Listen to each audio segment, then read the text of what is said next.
Good morning everyone for this 2024. So welcome to my vlog again. So mag-hi ka, IM. So yan.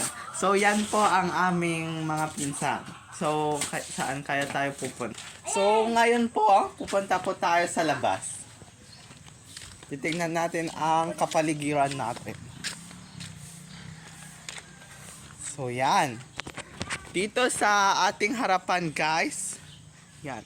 Mayroon tayong makikitang mga puno at halaman. Yan guys. So hi ka ulit, IM. Okay. So ang ating makikita dito sa ating harapan guys, mga puno ng mga mangga. Yan. Tsaka mayroon tayong makikita doon sa likod ko na sasakyan. Wait lang, pupuntahan natin para malalaman nyo.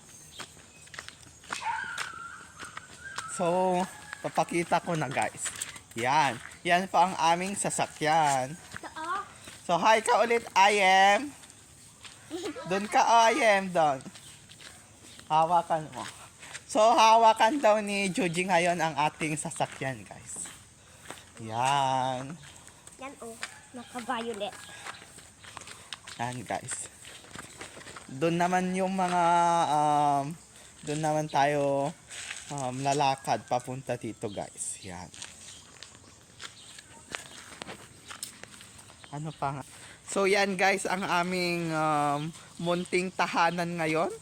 Pero sa susunod na araw, makikita nyo na hindi na ganyan ang aming bahay. Magiging pan na yan siguro sa araw na yan. Sa susunod na araw siguro, makikita na ninyo na maganda ang aming bahay na. Hindi na magiging mansyon. Kaya mag-aaral muna kami ng mabuti para yung aming munting bahay muna ngayon ay mapapalitan namin ng pinakamaganda.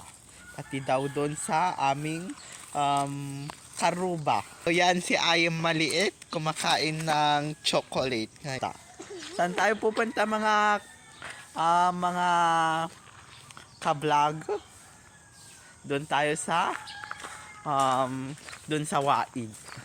Tingnan natin kung mayroong isda.